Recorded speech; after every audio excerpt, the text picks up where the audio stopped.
Hola, buenas señoras y señores. Bienvenidos a un nuevo capítulo de El Lector Estepario. En esta oportunidad voy a hablar de un escritor estadounidense nacido en Detroit en 1953. Me refiero al señor Thomas Ligotti, autor de una, no creo que es tan extensa obra, pero sí contundente. No es un autor que todos los años publique, está lejos del mundanal ruido de los escaparates y de los bestsellers. Al contrario, él pareciera que cada libro lo piensa mucho, al grado tal que en sus 40 años, 35, 40 años de escritura, no ha publicado más de 8 o 9 obras, entre las que se contabilizan cuentos, novelas breves y un ensayo filosófico, La conspiración contra la especie humana, que vamos a comentar acá profusamente. Dentro de nuestro plan para este video eh, es darles a ustedes una visión que les pueda servir para indagar mucho mejor la escritura de Thomas Ligotti, tanto como si hayan leído o no, si lo han leído de comienzo a fin o han podido paladear unas poquitas cucharadas de su escritura. En cierta forma, Thomas Ligotti no es un escritor, a pesar de que está en las antípodas de los grandes, de los bestsellers, de los multiventas, no es un escritor particularmente enrevesado. Hay una cierta línea hermética respecto a las ideas que va desplegando en sus libros, en sus cuentos principalmente. Él es un cuentista, pero estas ideas, muchas veces pueden hacer que el lector se extravíe, porque lo que él plantea tiene un profundo remanente de oscuridad, de terror, y no en vano ha sido catalogado como una suerte de partícipe de una trinidad de autores que comenzarían con Edgar Allan Poe, estarían al medio de este triángulo Howard Philip Lovecraft, y finalmente como último vértice de este triángulo maldito estaría Thomas Ligotti. Creo yo que esa forma de clasificarlo hasta cierto punto, hasta cierto avance de su escritura, hasta cierto corpus narrativo que él va entregando, tiene sentido. Pero a medida que sus obras últimas, estamos hablando de los últimos 10, 15 años, comienzan a dar a la luz, nos damos cuenta que es mucho más que un escritor de terror. En el sentido de que no, si bien el núcleo de su escritura tiene que ver con el causar espanto, causar temor, su escritura rebasa esos márgenes, avanza un poco más y podríamos decir que se adentra en el terreno de lo existencialista, de lo onírico, de lo pesadillesco. Ahora bien, claro, dentro de la línea del terror, que a grandes rasgos es un género relativamente nuevo, es moderno. En la Edad Media, por supuesto que existían cuentos sobre aparecidos, fantasmas, criaturas extrañas, gigantes, pero el componente de esos relatos era la maravilla, la mirabilia, sorprender al autor con hechos maravillosos. No estaba en el núcleo de esos textos causar pavor. No estaba en esos núcleos de esos antiguos relatos medievales el afán de causar pavor o extrañeza inclusive. Dentro de este contexto, aquella literatura era bastante naturalista, porque nos hacía mostrar, por ejemplo, los milagros o los hechos maravillosos como parte de este mundo, de un mundo sagrado, el cual tenía una lógica, obviamente, había una forma de razonar y de comprenderlo, pero habían ciertos resquicios en el cual el observador no podía penetrar de forma directa, pero sí lo podía hacer a través de los sueños, o por ejemplo cuando entraba en estas florestas y se encontraba con los seres féricos, con las hadas, los duendes y estas criaturas míticas. Ya podemos recordar que tempranamente en la Ilíada y en la Odisea aparecen criaturas míticas, aparecen dioses que hablan con los héroes, y más que pavor, a ellos les causa asombro y fortaleza o debilidad al enfrentarse a estos númenes. Con la edad moderna, con el desarrollo de las ciudades, con la caída del antiguo régimen, aparece un escritor, Edgar Allan Poe, que fue iniciador de dos grandes corrientes. Por un lado, del relato policial, el relato negro, y que bien lo ha caracterizado el escritor argentino Ricardo Piglia, que él decía que el relato policíaco es muy difícil concebirlo en el antiguo régimen, en estos antiguos reinos que sin embargo tenían sus problemáticas. Habían pestes, guerras, hambrunas, y por supuesto que existía el bandidaje, existían los asaltantes de camino, los ladrones, pero el hecho nuclear de la inseguridad se traslada a la ciudad porque la ciudad, como espacio anónimo, donde se multiplican las calles, donde se multiplican los callejones, y ya no tenemos esta disposición casi panóptica de los antiguos castillos, de las fortalezas, donde era posible atisbar cada parte, cada rincón de la ciudad moderna, como decía yo, se transforma en un lugar perfecto para el anonimato. Y en esa oscuridad, en ese, en ese lugar que pareciera estar en la duermevela, entre el sueño y la realidad, es donde aparecen las actividades ilícitas y aparece la organización del crimen. Aparecen las escuelas del pillaje, aparecen los fumadores de opio, el tráfico de estupefacientes y por supuesto que el crimen nos aterroriza. No solamente porque podríamos experimentarlo de forma directa, esa inseguridad, no solamente porque podríamos salir a dar una vuelta, a caminar, y un asaltante desalmado nos puede acuchillar o disparar, y luego ver que tenemos los bolsillos, sino también porque seres queridos nuestros pueden exponerse a esa clase de sucesos. Y esa línea que trabaja Edgar Allan Poe con,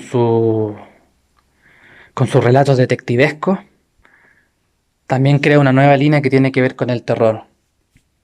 Y no solamente con lo sobrenatural. Aparece por primera vez la noción de que lo terrorífico no tiene por qué estar encarnado en algo incorpóreo o en seres de ultratumba. Así tenemos, por ejemplo, El corazón del ator, El gato negro, o el cuento Los crímenes de la Rua Morgue, donde se experimenta lo criminal con el asesinato de una mujer y lo insólito, porque el criminal es finalmente un simio, un mono con navaja. Casi medio siglo más tarde, Lovecraft haría lo suyo, pero el terror de Lovecraft, por supuesto que contradiciendo a lo que decía Borges, que me parece de una simplificación horrorosa, cuando él dice que Lovecraft era un mero parodista involuntario y patético de Edgar Allan Poe. Me parece que no lo leyó profusamente, porque la propuesta de Lovecraft va en una dirección totalmente diferente. Por supuesto que toma ese elemento del pavor, ese elemento insólito de Edgar Allan Poe, pero él lo extrapola a lo cósmico, a terrores que pueden surgir de fuera del espacio y del tiempo, que están replegados en alguna oscuridad y que tienen una materialidad, una carnalidad que es innegable. Una vez más, tampoco se trata de seres incorpóreos. Es un avance más dentro del terror material. Y finalmente, como última escala, tenemos a Thomas Ligotti. Ya con la historia de los asesinos seriales, ya con las historias de las invasiones extraterrestres, de los usurpadores de cuerpos, de los hombres lobos. Thomas Ligotti hace la operación totalmente contraria de Lovecraft, que es mirar a las estrellas y buscar el mal en algún lugar recóndito del universo. Lo que mira Thomas Ligotti ya no es, como digo yo, un telescopio, ya no está mirando los astros, es lo que está mirando ahora él, es un espejo. Y muy bien nos dicen Conspiración contra la especie humana que uno de los principales temores que le puede ocurrir a alguien es un día mirarse al espejo y tener esta sensación de irrealidad, que es una sensación que muchas veces los psicóticos experimentan, un desapego de pretender que lo que está ocurriendo realmente es parte de un sueño, pero este sueño traspasa lo meramente material y se filtra por el mismo ser, por el mismo interior, por la misma interioridad. Y así como una mañana uno se levanta y se mira al espejo y no se reconoce, o es capaz de reconocer su cara, ¿qué pasa cuando llega y nos hacemos esa pregunta? Si detrás de todo lo que hay acá no hay nada, hay un horror vacui, nos enfrentamos a un vacío absoluto. Pero antes de llegar a cómo Tomás Ligotti da con esa idea, es importante hacer un pequeño decurso de cómo el ser humano se percibe a sí mismo. Es común en la primera infancia, cuando el niño ya aprende a caminar, a dar sus primeros pasos, de forma innata aprende las leyes de la perspectiva. Sabe que si un objeto está a 10 metros y él estira la mano no lo va a poder tocar. Bueno, eso la guagua no lo sabe, pero una vez que ya aprende y sabe desplazarse a través del espacio, lo va integrando. Y probablemente una de las primeras fantasías que uno tiene, no hablo por todos, obviamente, pero sí muchos han tenido, es esta suerte de solipsismo, de pretender que, por ejemplo, solo nosotros somos reales y fuera de nosotros no hay nada. Y todo este mundo que se ve, que podemos palpar, no sería nada más que una proyección de nuestra psique. Obviamente esta ilusión se desvanece muy pronto porque nos damos cuenta que existen libros, que hay un pasado, que hay huellas, que existieron los ferrocarriles y que fuera de nosotros hay un mundo completamente en ebullición y grande que no depende de nosotros para nada. De hecho, ni siquiera depende de grandes colectividades ni de élites que supuestamente están controlando y dirigiendo al mundo hacia un lugar. Hay una historia y un pasado, hay una acumulación de conocimiento y la individualidad rápidamente se pierde en esta marea. Y nos damos cuenta lo pequeño que somos. Probablemente esa misma pequeñez que habrá experimentado Lovecraft al mirar los astros, al tener la conciencia de que el planeta Tierra es una mota de polvo suspendida en el espacio. Avanzando con un examen someramente metafísico del ser, llega un momento en que uno comienza a hacer investigaciones, descarta este solipsismo y nos circunda una nada existencial. Y por eso es común que muchos seres que por algún hecho episódico o histórico de su propia vida o de su propia familia lo lleva a formular preguntas que son totalmente válidas y que son la base, el núcleo de la filosofía, como por ejemplo, ¿por qué existo? Y si existo, ¿cuáles son mis condiciones? Y luego podemos llegar a preguntarnos si la vida vale o no la pena. Y son todas preguntas modernas.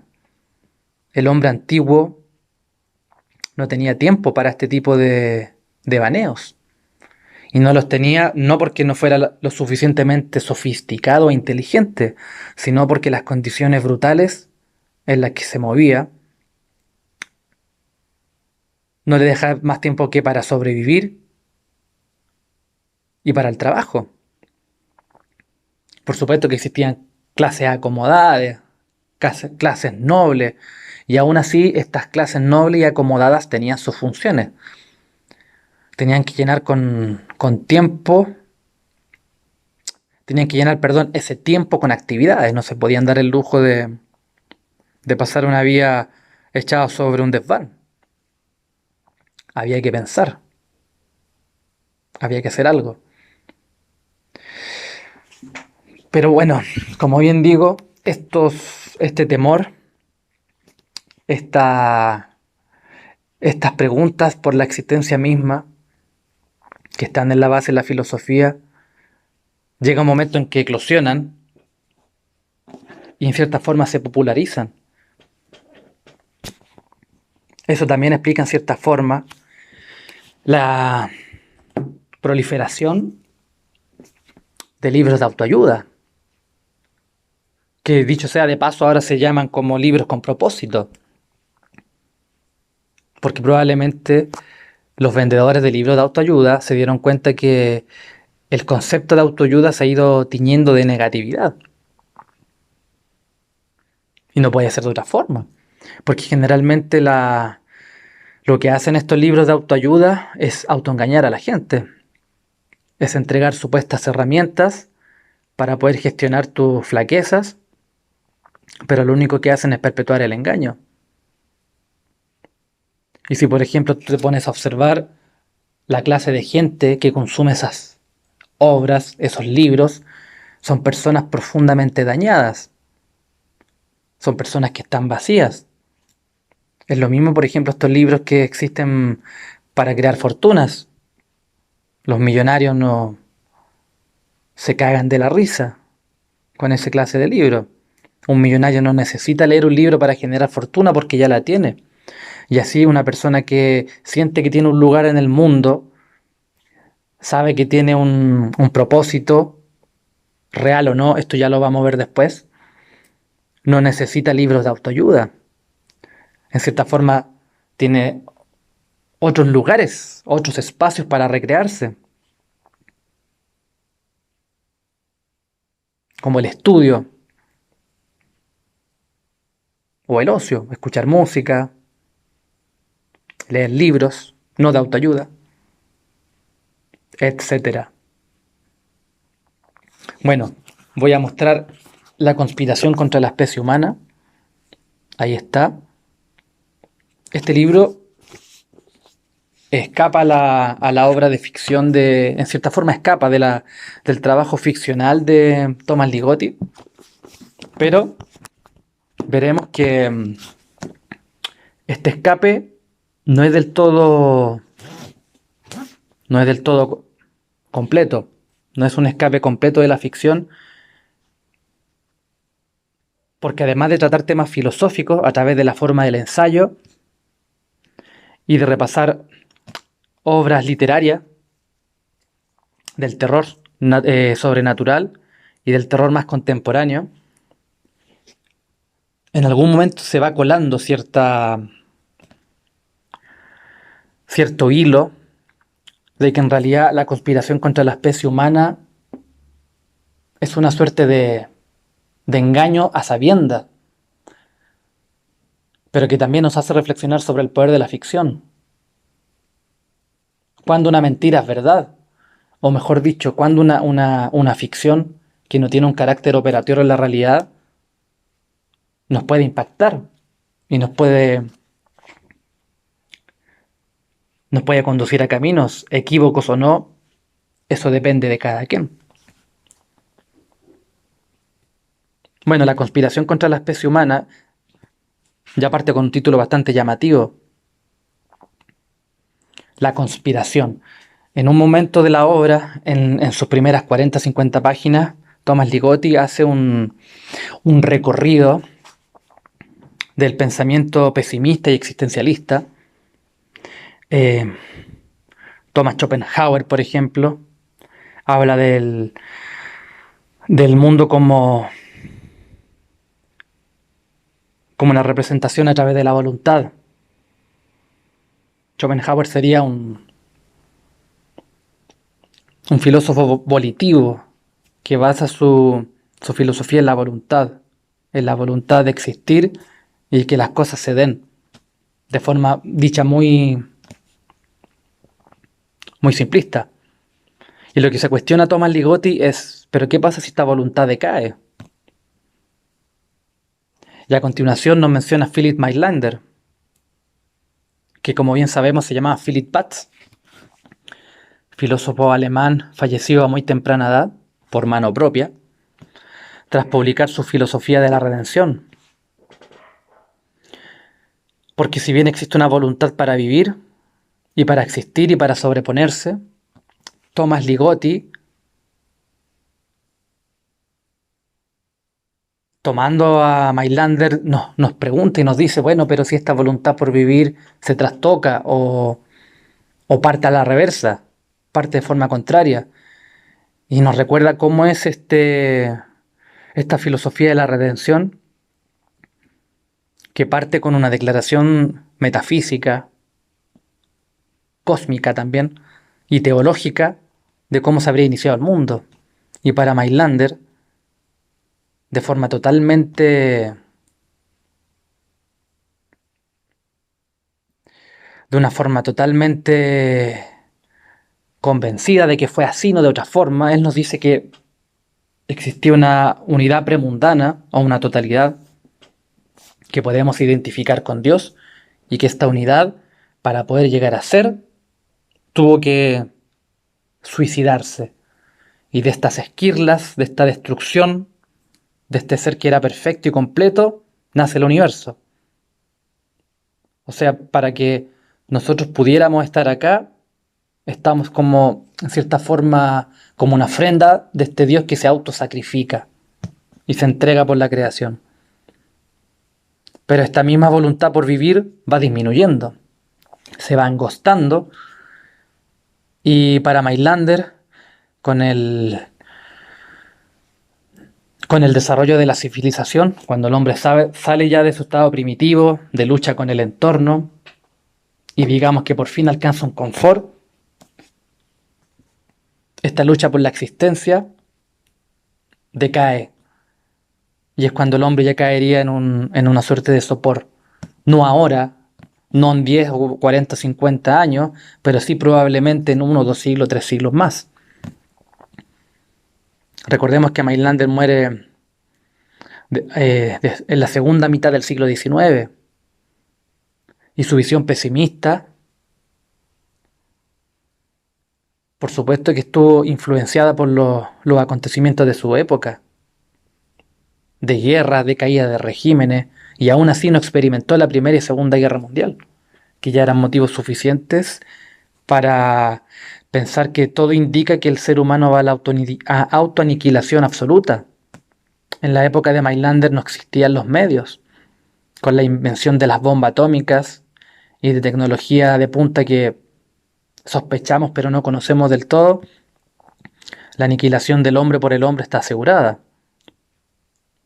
está servida en bandeja, o sea, están los elementos para que ocurra.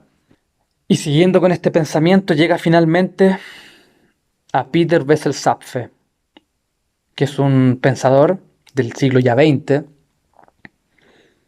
falleció en 1990. Lamentablemente su obra está escrita en noruego y las traducciones han sido muy parciales. En inglés está The Last Messiah, El último Mesías, que se tradujo al español. Es un ensayo bastante claro de cuál es el pensamiento de Wessel-Zapfe. De hecho, lo voy a comentar, lo voy a compartir aquí en la descripción. Para Peter Wessel-Zapfe, el ser humano es esta suerte de animal que se distingue del resto del reino no solamente por una estructura física, no solamente por una forma, sino porque tiene conciencia de la muerte.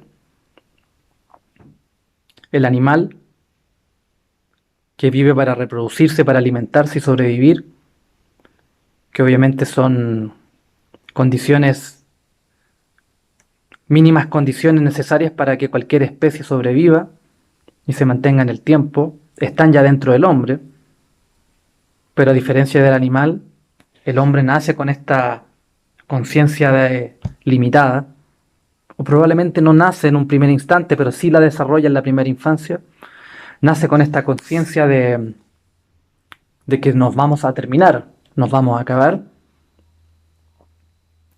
Y si analizamos los hechos de forma fría y racional, nos vamos a terminar y no va a ocurrir nada. El mundo va a seguir igual, van a seguir las noticias, van a seguir los mismos debates, van a nacer nuevas generaciones y nosotros vamos a quedar sepultados en el olvido. Entonces,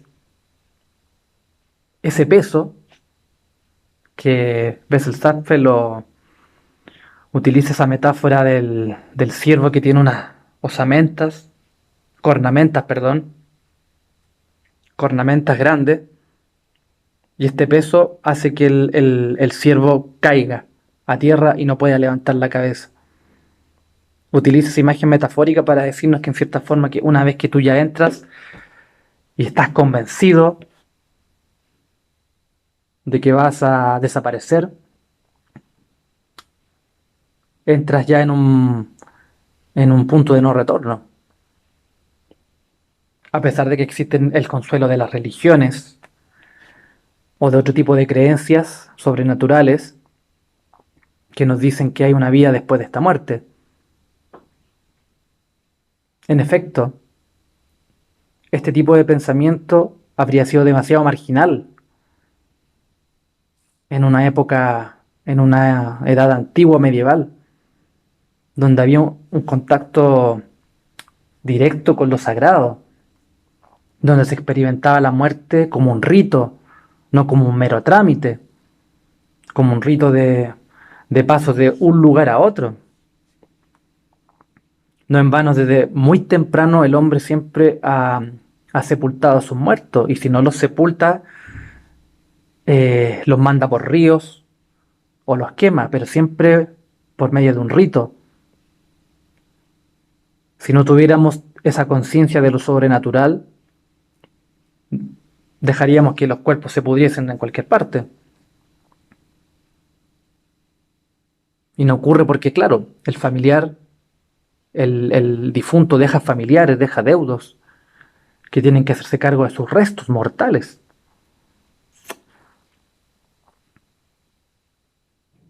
Pero Bessel-Zapfe, tomando el carril de considerar que la especie humana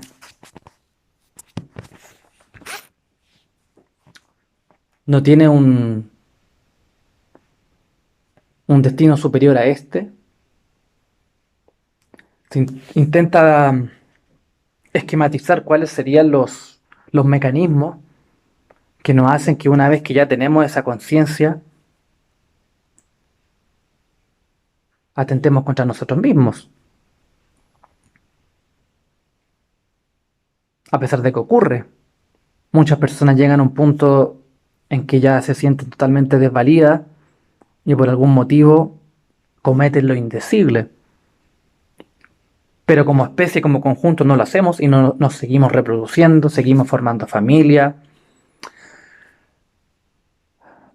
seguimos trabajando, y los que estudian van a estudiar, los que trabajan van a trabajar, y así el mundo continúa su curso. Pero, ¿qué hace? ¿Qué permite? Bueno, una cosa es la creencia, que puede servir como un catejón, como una suerte de obstáculo para no lanzarse al abismo. Y los que no tienen religión tienen otros anclajes, así lo llama ves el zapfe, buscar formas para no salir como un barco a la deriva y perderse en una tormenta. Otro anclaje sería la sublimación. O sea, estar consciente de lo que va a ocurrir, de que en algún momento vamos a desaparecer físicamente de este mundo, y lo sublimamos a través del arte, por ejemplo, y me pongo a pintar cuadros de muertos o cuadros que tienen que ver con una nostalgia o un deseo por otro mundo. O puedo escribir libros, o me puedo dedicar a construir maquetas, dioramas, pero de alguna forma buscamos anclajes, buscamos salidas a este problema y no solamente el mero olvido. Pero imagínense cómo puede ser una vida, cómo puede ser llevar una vida en la que constantemente estos pensamientos están ahí dando vuelta. Sería una vida invivible. Y en todo caso, vamos, tenemos la certeza de que vamos a desaparecer, pero tampoco lo hacemos el núcleo de nuestras vidas, a pesar de que hay gente que lo hace y por eso filosofa. Sabe que el tiempo se agota, que el tiempo es breve, fluye, en algún momento nos va a pasar por encima. Otro, bueno, a lo largo de la conspiración contra la especie humana, llegamos finalmente a la idea, ¿y por qué es la conspiración? No porque exista una élite o un grupo o una fuerza sobrenatural, aunque sí podría haberla, que nos esté empujando a que sigamos avanzando. Y una de las principales conclusiones de Ligotti es que esta conspiración tendría que ver porque tenemos una estructura mental, una psique y un cuerpo moldeado, generado, para encontrar satisfacción, por ejemplo, en la reproducción o en los placeres mundanos. Por supuesto que cuando uno llega a cierto equilibrio, cuando uno encuentra un trabajo, un lugar en el mundo, un propósito, es sencillo, podríamos decir a veces que hasta egoísta, ir por el mundo pregonando que la felicidad es que la existencia es una felicidad absoluta y que la vida merece ser vivida a toda costa. Hay una cierta facilidad porque, claro, tú ya llegas a un momento en que sabes, estás consciente de que has conseguido un lugar en el mundo. Pero, por ejemplo, y acá Ligotti cita un tema que de solo pensar ya causa daño, ya causa dolor, que es cómo habrá sido en una época anterior a los analgésicos y a ciertos tratamientos médicos, cómo habrá sido convivir con una herida, como por ejemplo un dolor de muela. Y él se imagina una persona en la Edad Media sufriendo, pero de una forma bestial, estas molestias. Y aún así, se interroga a Ligotti y dice, el hombre antiguo, sabiendo que el dolor de muelas era una cosa terrible, era una cosa que te atenazaba y no te dejaba pensar, no te dejaba dormir, aún así trajo vida al mundo. Entonces, claro, lo que parece ser es que nuestro comportamiento animal, que es de una que responde a instintos básicos, no solamente la reproducción, sino que alimentarnos, el vestido eh, es una condición humana, pero el refugio, buscar un lugar para estar bien, una morada, todos los animales lo buscan. Entonces pareciera que hubiera una parte escindida del ser humano, que por un lado tiene la noción de la muerte y del dolor, pero por otra parte hay un lado irracional en donde esta razón no alcanza a llegar, en la que no medita sobre ese tipo de cosas. Simplemente vive y se deja vivir. Aquí hay otro elemento al cual quería llegar y que atraviesa en gran parte la obra ficcional de Thomas Ligotti y que tiene que ver con, ¿cómo podríamos adjetivarlo? Tiene que ver con lo artificioso, con la marioneta, exactamente. Con esta figura tallada en cera o en látex o en cualquier tipo de material que emula a la vida humana. Y él se pregunta, a través de su ensayo Ligotti, ¿por qué los diseñadores, los Gepettos que fabrican estos pinochos, estas marionetas, no le dan una forma totalmente humana? Porque claro, hay algo inquietante.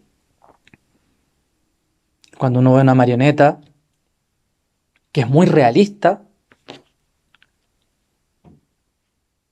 siente una suerte de congoja. No vamos a decir de un terror sobrenatural ni un pavor, pero sí hay un cierto resquemor al ver este tipo de seres, que ya lo podemos, por ejemplo, comprobar cuando vemos a un cyborg, que tiene una apariencia humana, unos ojos, que se mueve como hombre, que habla, pero que sabemos que detrás de eso no tiene vida. Bueno, Ligotti toma esa figura de la marioneta, toma esa figura de la réplica de la realidad, de la réplica de la vida, del fingimiento de la vida, de la imitación de la verdad, y la retrotrae al propio ser humano. Hay algo de, hay algo de real en el maniquí, en la marioneta, pero también hay algo de marioneta y de real en los seres humanos. Seres que por lo demás muchas veces tienen un comportamiento muy similar al de los animales. Se organizan en sociedades y realmente son muy pocos los seres humanos que tienen ideas propias. En política, en religión, en muchos campos son asimilaciones. Tú vas asimilando tu entorno y te vas quedando con lo que te va entregando. Y muchas veces nos encontramos con personas que parecen marionetas humanas.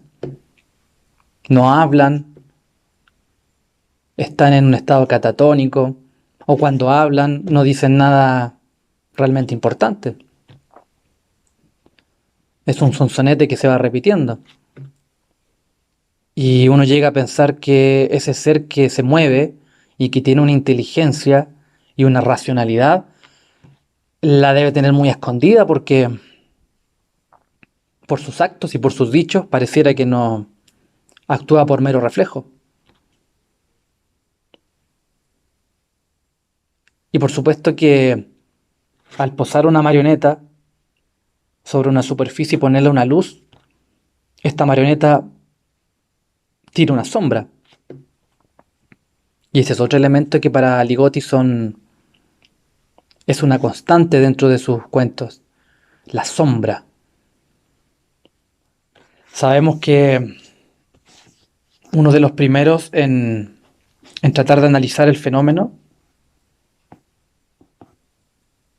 de la sombra, no como un fenómeno físico, sino como un fenómeno mental, psíquico, fue Carl Gustav Jung. Y él nos habla que dentro de nosotros, y él lo identifica con la sombra, hay un lugar oscuro, hay un animal dormido que no reconocemos. Él, por ejemplo, Jung en alguna de sus conferencias y cartas, él menciona que más de una vez le tocó hablar con pacientes que le relataban sus sueños. Y por ejemplo, una señora le relataba un sueño en el cual, por ejemplo, asesinaba a su pareja, a su hijo, y se horrorizaba. Y esto le llevaba a la conclusión a Jung de que si la señora era capaz de soltar su represión durante el sueño y tenía esas imágenes tan terribles, era porque había un lado oscuro en cada uno. Y cuando él le preguntaba a la señora, bueno, ¿y usted qué siente, qué sintió al hacer eso, ahora que está despierta? Durante el sueño sintió placer matando, pero al despertarse sintió un espanto horroroso. Y ahí se dio cuenta Jung que esa oscuridad no es reconocida, no es integrada. Son muy pocas las personas, y aquí es el recorrido que hace Jung cuando habla del self, del llegar al sí mismo, de reconocer que si bien podemos ser buenos, caritativos, entregarnos al prójimo, también podemos serlo, porque lo podemos pensar totalmente malvados, podemos boicotear, envenenar al prójimo, hacerle una zancadilla, invisibilizarlo, hablar mal de él a sus espaldas, hasta llegar al crimen. Potencialmente todos podemos, hasta el más santo. Probablemente el santo es uno de los únicos que conoce cuál es su sombra más absoluta. Y como sabe que tiene esa oscuridad adentro, lucha con ella. Sin embargo, para Jung, lo que hay que hacer es integrarla, reconocer esa parte oscura y en base a eso modelar y mostrar cuál es nuestra verdadero ser, nuestra verdadera posibilidad. Obviamente Ligotti no va por esos derroteros. Es una suerte de oscuro hermano gemelo de Jung, porque toma algunos elementos, toma el elemento de la sombra, pero él no hace terapia con su obra. Él lo que quiere es preguntarse, intentar en último caso demostrar algo. Y lo que él quiere demostrar es que hay una sombra creciente dentro de nosotros y probablemente esa sombra creciente que se apodera de nosotros nos conduzca a la nada absoluta.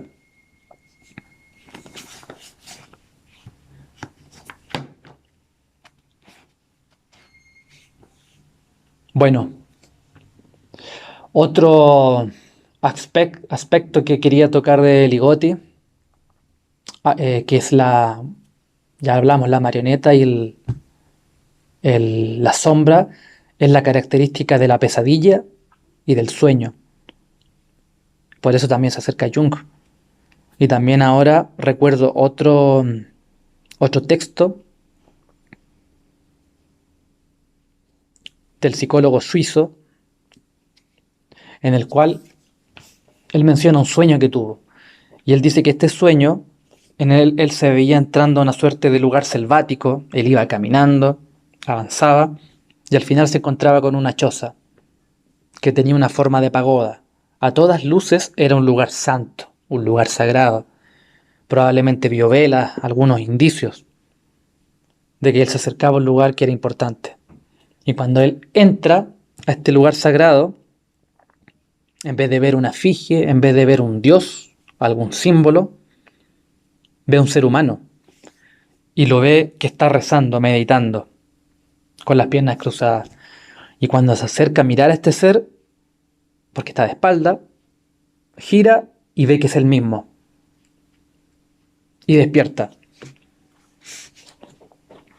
Y la primera sensación que tiene Jung al despertar es que ese hombre que estaba ahí rezando y orando era su parte más íntima, más oculta de sí mismo, y que probablemente cuando este ser que está rezando con los ojos cerrados despierte, probablemente va a significar la muerte en vida de él. Es una imagen espectacular. Jung tendía siempre a buscar estas metáforas, a buscar estas paradojas. Y a propósito de paradoja, una de las cosas que produce terror en nuestra psique Es confundir el sueño con la realidad, como mencionaba en un comienzo. Es vivir dentro de una pesadilla y pensar que nos está ocurriendo realmente. Pero también podría ocurrir a la inversa, que de un momento a otro Dios nos libre, podemos experimentar un hecho tan terrible, tan perverso, tan maligno, que como mecanismo de defensa podemos llegar al punto de negar la realidad y decir que estamos en un sueño, en una pesadilla. Es ahí una paradoja. Recapitulando un poco lo que hemos venido conversando respecto a Ligotti, quiero leerles un fragmento de La conspiración contra la especie humana, específicamente el apartado que se llama La pesadilla de existir. Lo voy a leer y vamos a terminar con un comentario. La longevidad es sin duda un valor supremo en nuestras vidas, y encontrar un correctivo para la mortalidad es nuestro proyecto compulsivo. Todo vale con tal de alargar nuestra residencia terrenal, y cómo se han visto recompensados nuestros esfuerzos. Ninguna necesidad de embutir nuestras vidas en 2 o 3 décadas ahora que podemos embutirlas en 7, 8, 9 o más. La esperanza de vida de los mamíferos no domesticados no ha cambiado nunca, mientras que la nuestra ha aumentado a pasos agigantados. ¡Qué golpe para la especie humana! Inconscientes de cuánto tiempo vivirán, otras formas de vida de sangre caliente son comparativamente unos haraganes. Es verdad que el tiempo se nos acabará, como se le acaba a todas las criaturas, pero al menos podemos soñar que algún día podremos elegir nuestra fecha límite. Entonces quizá podremos todos morir de lo mismo.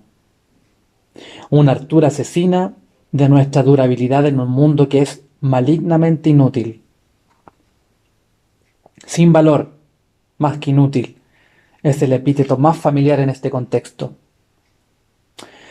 La razón para usar inútil en lugar de sin valor en esta frase histriónicamente escrita en mayúsculas es que sin valor viene unida a los conceptos de deseabilidad y valor, y mediante su depreciación los introduce en la combinación existencial.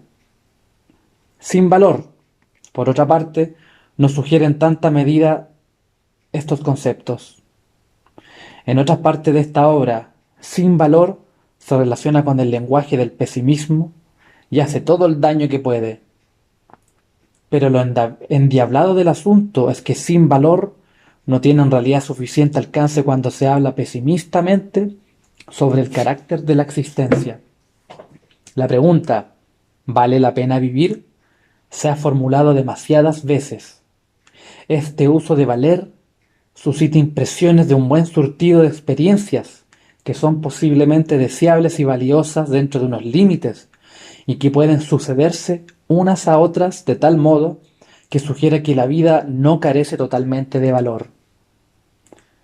Con inútil, los tenues espíritus de la deseabilidad y el valor no levantan la cabeza con la misma prontitud.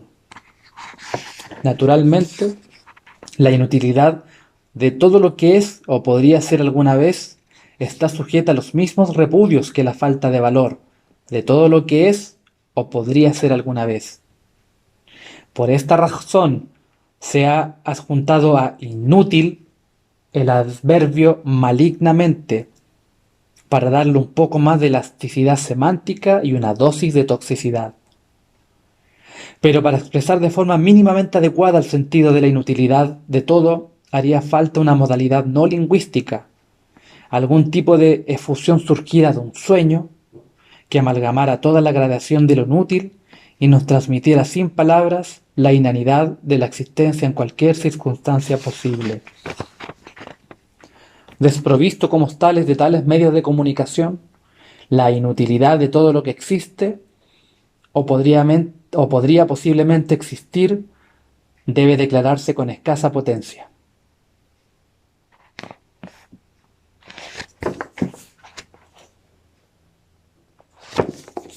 Bueno,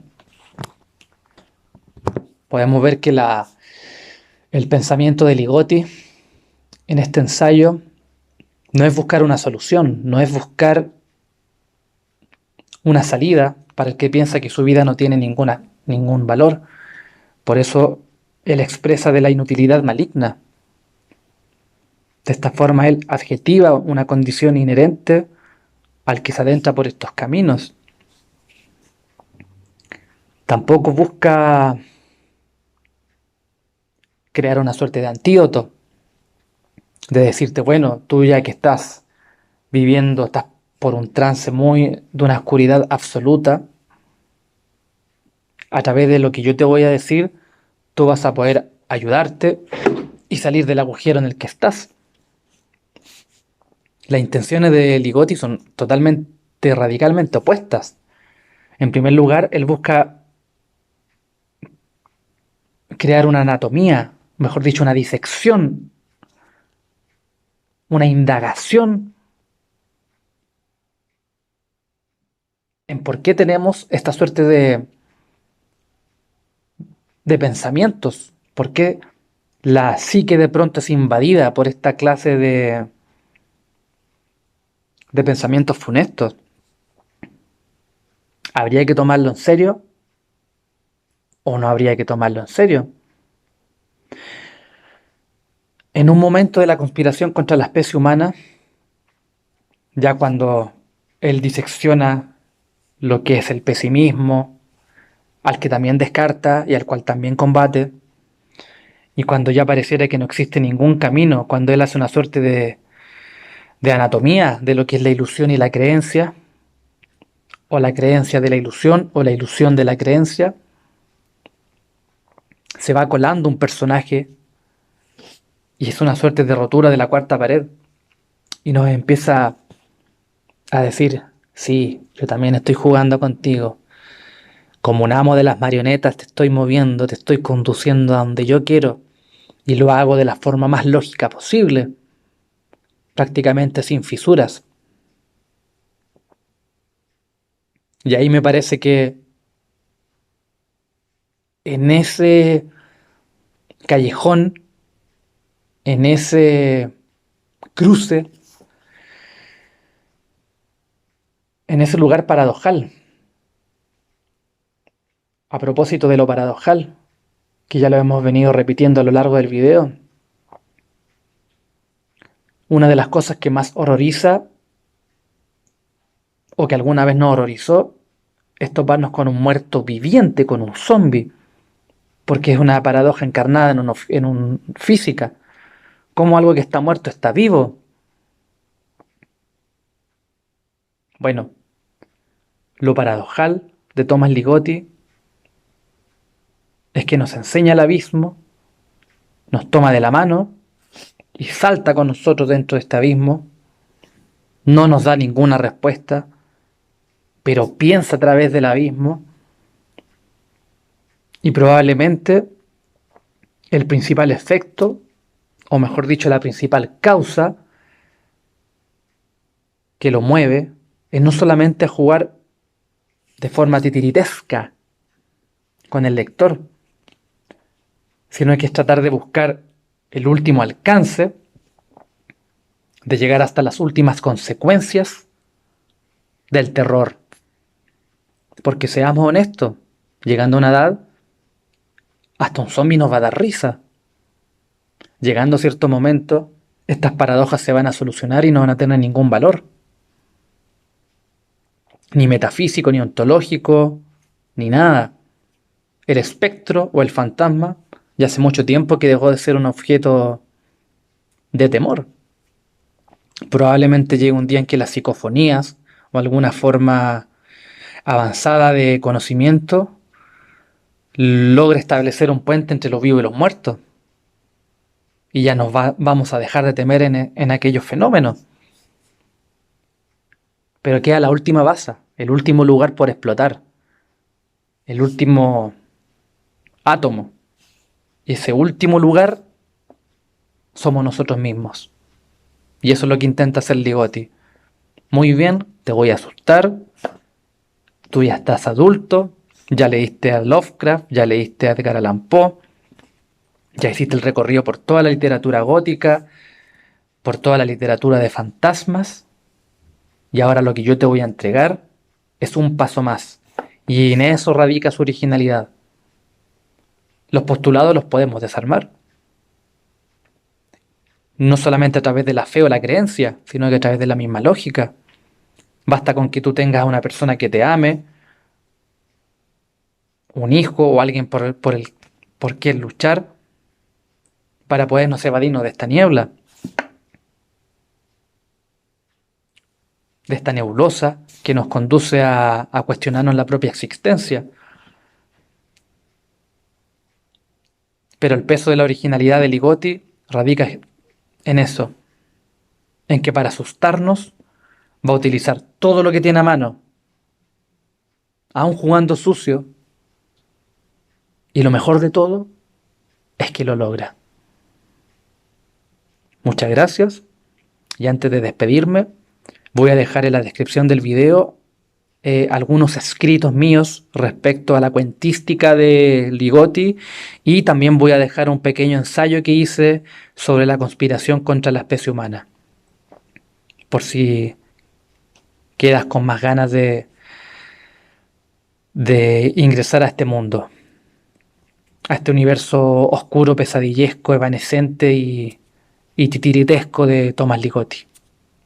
Muchas gracias y hasta el próximo lector estepario.